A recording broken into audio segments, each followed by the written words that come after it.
Good evening guys.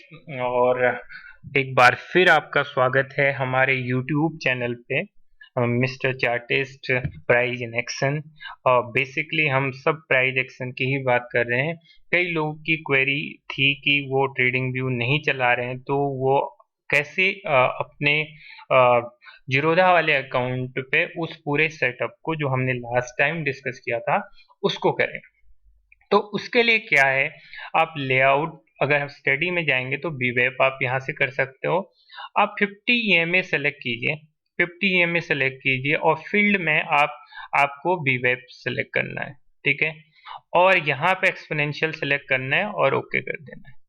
तो ये तो हो गई, ये आपका जो एम बीवेप की बात कर रहा हूँ वो हो गया। आपने बीवेप सेलेक्ट कर लिया है और आपने एक चीज और करनी है, आप पिवट भी इसमें कर सकते हो। अब किसी को सीपीआर ऐड करना है तो सेंट्रल पिवट रेंज आप ऐड कर सकते हो।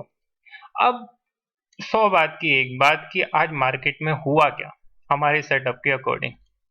सबसे पहले तो मार्केट ऐसे खुला है प्रीवियस डे हाई पे, तो कहीं सोचना ही नहीं था आपको यहाँ से एक ट्रेड बनती थी। और मैंने अपने टेलीग्राम ग्रुप पे सबको बोल दिया था कि आपको यहाँ पे ट्रेड लेना है, ठीक है। और कई लोग यहाँ पे एग्जिट हो गए थे, बहुत सही किया। एग्जिट बनती है, इस एक जगह पे एग्जिट बनती है।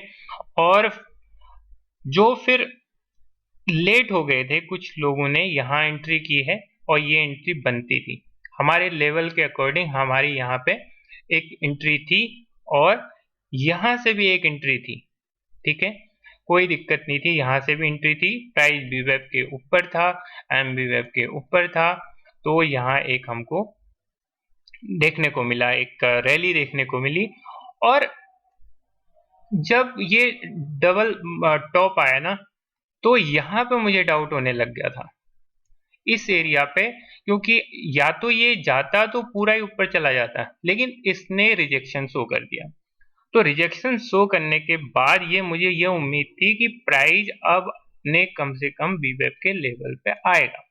मैंने आप लोगों को बीवेप इसीलिए समझाया है, इसीलिए आप लोगों को एम बीवेप समझाया है कि प्राइस जो है, बीवेप जो है ना, प्राइस पे आनी आनी, उल्टा बोल गया। जो प्राइस है वो बीवेप की तरफ आएगा, या तो टाइम का करेक्शन होगा या फिर प्राइस का करेक्शन होगा। तो एक करेक्शन होगा। तो यहां मैंने बोल दिया था कि I am not going short. तो रीजन ये था कि यहां से शॉर्ट न जाने का, करेक्ट। तो इस एरिया पे मुझे ये सेंस हुआ था कि ये जो एरिया है, इस एरिया से आपको कम से कम इस एरिया तक एक रैली देखने को मिल सकती है। रीजन क्योंकि बैंक निफ्टी काफी दबाव में था। ये यहाँ से किसी ने, जिसने भी यहाँ से ट्रेड लिया वो यहाँ बुक कर सकता था। किसी ने अगर ट्रेल किया है, प्रॉपरली ट्रेल किया है, तो वो ये पूरी रैली को यहाँ तक एंजॉय कर सकता है। और ये वाली जगह पे वो, इस वाली जगह पे उसने एग्जिट ले ली क्योंकि ट्रेलिंग एसएल यहाँ पे हिट हुआ था, ठीक है। तो ये सब चीजें आपको जाननी, और आपको ये भी पता होगा कि ये जो ये जो मार्केट है ना, ये जो मार्केट है वो ऐसे ही बिहेव करता है। आपको एक तरफा रैली नहीं मिलने वाली है। आप इसी तरह कंसोलिडेशन चलता है और प्राइस बीवेप के पास आती है। जब तक प्राइस बीवेप के नीचे क्लोजिंग नहीं देगी तो मैं शॉर्ट की सोचता ही नहीं। हम तो एक नए नए तरीके खोजते रहते हैं लॉसेस के। तो इसलिए मैंने कहा बाय ऑन डिप है, और यहाँ पे बाय ऑन डिप मोमेंटम नहीं था, फॉलो अप नहीं था, फिर भी हमारी कोशिश अच्छी थी कि हम यहाँ बाई पे डिप पे बाय करते, ठीक है। होपफुली ये चीज क्लियर हो गई। अब दूसरी बात, तो इस दौरान हमारे जो जो सी कॉल थी उस पे क्या हुआ, उस पे क्या हुआ, सी वाली जो कॉल थी उस पे क्या हुआ, ठीक है। हम वो देखते हैं, होपफुली खुल जाए।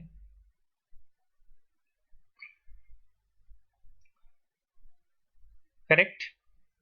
अब देखो, सुबह मॉर्निंग में आप देख रहे हो, तो हमने क्या कहा कि आपको इस एरिया पे आपको एंट्री मिल गई थी। आपको करीब करीब कितने पर एंट्री मिल गई थी? अगर लेट भी हो गए होगे तो करीब करीब आपको 90 के आसपास रुपए पे एंट्री मिल गई थी। ये कैंडल खत्म होते होते ये इस एरिया पे आप लोग को अच्छा खासा पैसा मिल गया था। अगर प्राइस बीवेप के ऊपर भी था, सब कुछ था, और ये जो ट्रेड था ना, वो बहुत ही उम्दा ट्रेड था। यहाँ टीएसएल हिट हुआ था, ठीक है। और फिर उसके बाद प्राइस ने एक मूवमेंट दिखाई, और वो भी नीचे क्लोज नहीं होने दिया, बीवेप के नीचे क्लोज नहीं होने दिया, और वो एम बीवेप के पास आया था। होपफुली ये भी बात आपको समझ आ गई होगी। अब देखते हैं, जो ये रैली आई ना नीचे की तरफ, वो क्या थी? मतलब वो दिक्कत किस चीज में थी? दिक्कत थी बैंक निफ्टी में प्रेशर। बैंक निफ्टी काफी प्रेशर में था। बैंक निफ्टी बैंक निफ्टी काफी प्रेशर में फील कर रहा था। तो सुबह से ही लग रहा था कि बैंक निफ्टी नीचे जाने के मूड में। तो आओ बैंक निफ्टी के साथ क्या हुआ वो देखते हैं, वो इंटरेस्टिंग है। देखो, सब यहाँ पे ट्रैप हुए थे, सबको पता है ये झूठ बोलने वाली बात नहीं है, लेकिन इसका फॉलो थ्रू नहीं आया। तो यहाँ पे लकीली मैं इसको ट्रेड नहीं कर रहा था, और ये आपको बताया है कि इसने जब तक लो ब्रेक नहीं करना आपको जाना नहीं है। फिर इसका हाई ये बन गया था, आपको लॉन्ग जाना नहीं था, यहां से यहां भी लॉन्ग जाना नहीं था। ये फिर से ट्रैप।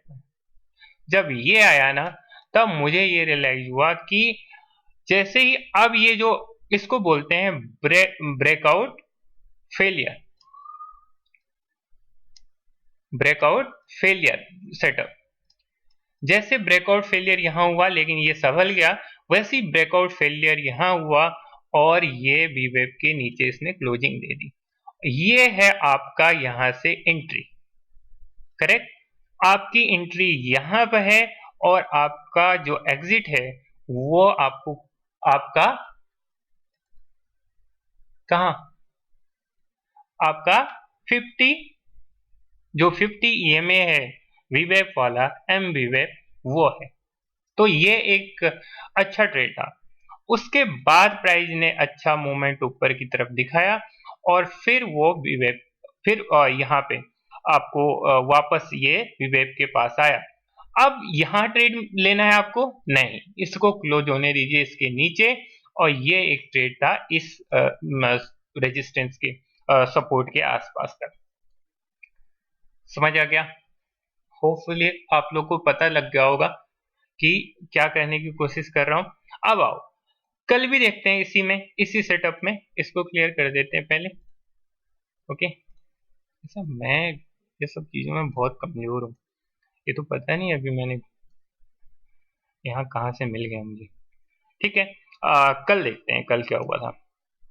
लास्ट जो ट्रेडिंग सेशन में था, हालांकि हम ये सब डिस्कस कर चुके हैं, फिर भी जो नए लोग हैं उनके लिए मैं बता रहा हूँ। ये था, अगर यहाँ से ये जो एक पिवट था, इसके ऊपर इसने क्लोजिंग दी थी, और यहाँ पे ट्रैप होना ही होना था, और ये लो था, तो लो ब्रेक हुआ ही नहीं उसका। ये लो ब्रेक हुआ ही नहीं, तो शॉर्ट जाने का कोई मतलब नहीं था। सेकंड टाइम यहां से भी अगर आप एंट्री लोगे, यहां भी कोई फॉलो थ्रू इसका आया नहीं था। तो कुल मिला के कोई इसमें प्रॉपर ट्रेड नहीं था, जो लास्ट ट्रेडिंग सेशन की बात कर रहा हूं, है ना। अब और देखते हैं, अब इसको देखते हैं, ठीक है। आप इसको देखते हैं, ये वाला एरिया यहाँ पे पहला ही कैंडल बन गया, तो आपने यहाँ पे हाई मार्क कर लिया और यहाँ लो मार्क कर लिया। प्राइस नीचे सस्टेन किया, आपने एंट्री मारी, और यहाँ से यहाँ पे सेल लिया, और यहाँ पे एक आपको ट्रेड मिल गया, ये वाला ट्रेड मिल गया, और सीपीआर पे इसने सपोर्ट लिया है, ठीक है। उसके बाद प्राइस ने एक कमबैक किया है वीवेप की तरफ, ठीक है। वीवेप की तरफ कमबैक किया है, फिर क्लोजिंग दी इसने, और फिर यहाँ सपोर्ट लिया। अब जाके जो पहला अटेम्प्ट था इसका वीवेप क्रॉस करने के बाद, ये था उसका हाई, यहाँ से आपने हाई मार्क किया और ये पहला टारगेट था आपका। उसके बाद प्राइस ने रिटेस्ट किया और फिर नेक्स्ट टारगेट ये भी अचीव हो गया। होपफुली आप लोग को समझ आ गया होगा है। तो अब क्या, अब आप लोग को एक बात तो क्लियर चल गई कि कोई बहुत बहुत ऐसी चीज नहीं है ट्रेडिंग में कि सेटअप ही मेन है आप प्राइस को कैसे रीड कर रहे हो। अगर मैं नेकेड चार्ट होते हैं ज्यादातर मेरे सामने खुले हुए, मैं उन्हीं के हिसाब से अपने ट्रेडिंग डिसीजन लेता हूँ, राइट।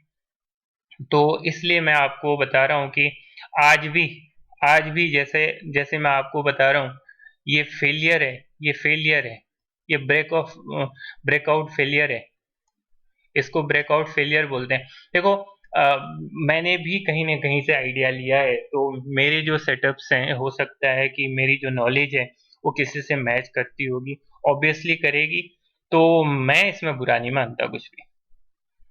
मुझे इस बात की कोई चिंता नहीं है कि मेरे सेटअप अगर कुछ मैच कर रहे हैं किसी से, बात है कि आपको समझ आ रही है कि नहीं, आपको पैसा कमाने से मतलब है ना।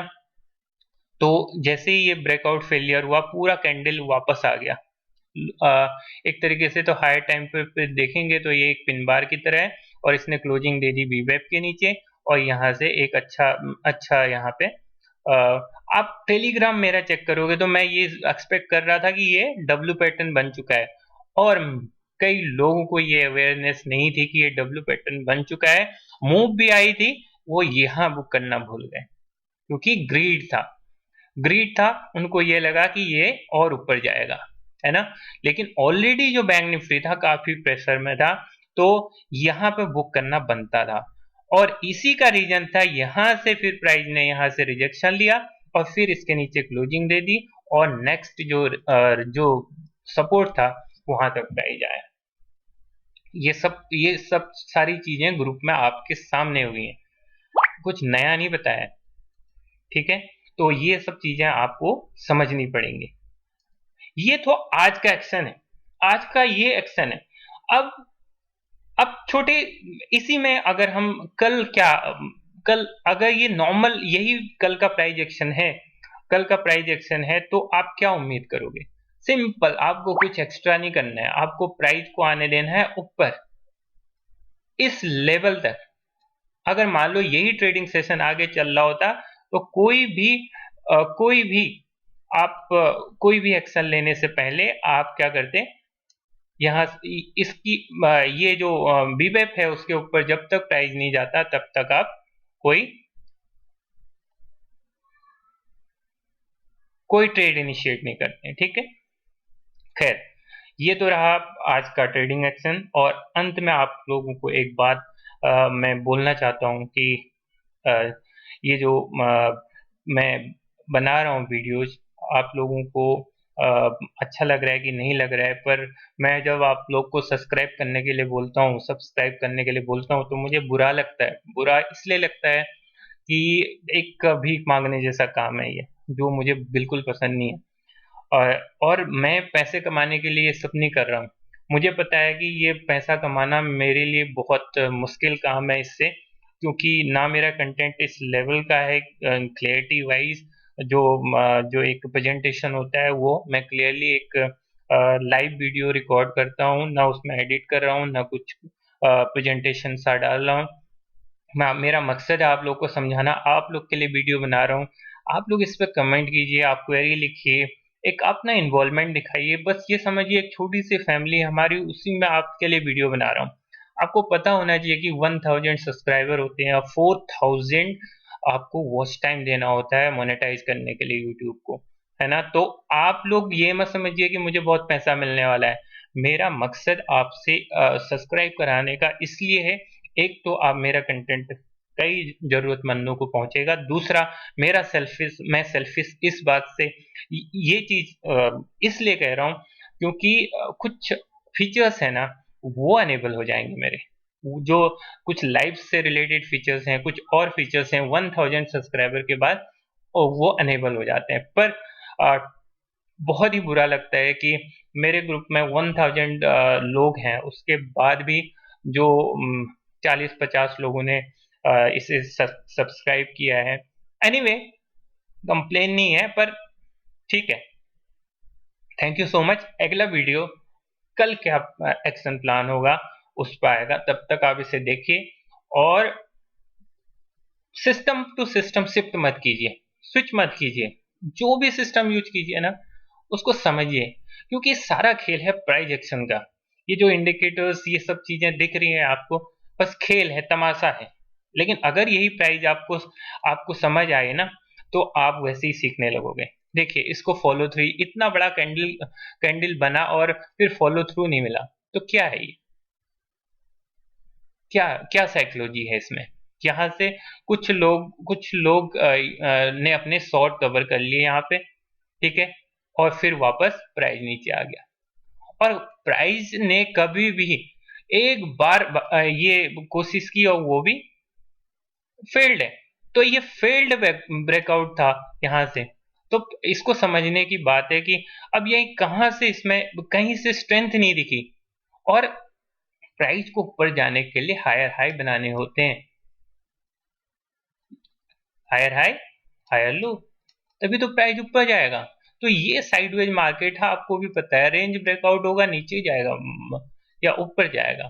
पर जिस हिसाब से मार्केट, जिस हिसाब से ये बैंक निफ्टी इतना, निफ्टी के मुंह, निफ्टी ऐसे जा रहा है, बैंक निफ्टी ऐसे जा रहा है, इसका मतलब क्या है? प्रेशर है, मार्केट में प्रेशर है। तो बैंक निफ्टी पर प्रेशर है तो गिर गया वो नीचे। आप समझ रहे हो ना बात को? उसी तरीके से यहाँ फेलियर हुआ, सबको पता है। ये डब्ल्यू पैटर्न बन गया, डब्ल्यू पैटर्न बन गया। वैसे तो डब्ल्यू पैटर्न अगर ये बना है, तो आपको पता होना चाहिए कि अगर ये वीवेब के नीचे से कभी भी अगर कोई कोई रिवर्सल आता है, तो फर्स्ट टाइम यही टेस्ट हो जाता है, वीवेब पे ही टेस्ट हो जाता है। हमेशा याद रखना, वीवेब पे टेस्ट हो जाता है। अगर वीवेब से ऊपर अगर उसने स्ट्रेंथ दिखाई होती, तो फिर ऊपर जाने की संभावना थी। लेकिन जिस तरह से बीबेक भी नीचे झुकने लगा था, वो क्लियरली था कि हो सकता है कि वो पार न कर पाए। ठीक है, thank you so much for watching. Once again, आपकी मर्जी है, आप सब्सक्राइब कीजिए या नहीं कीजिए, पर सीखते रहिए। Thank you so much.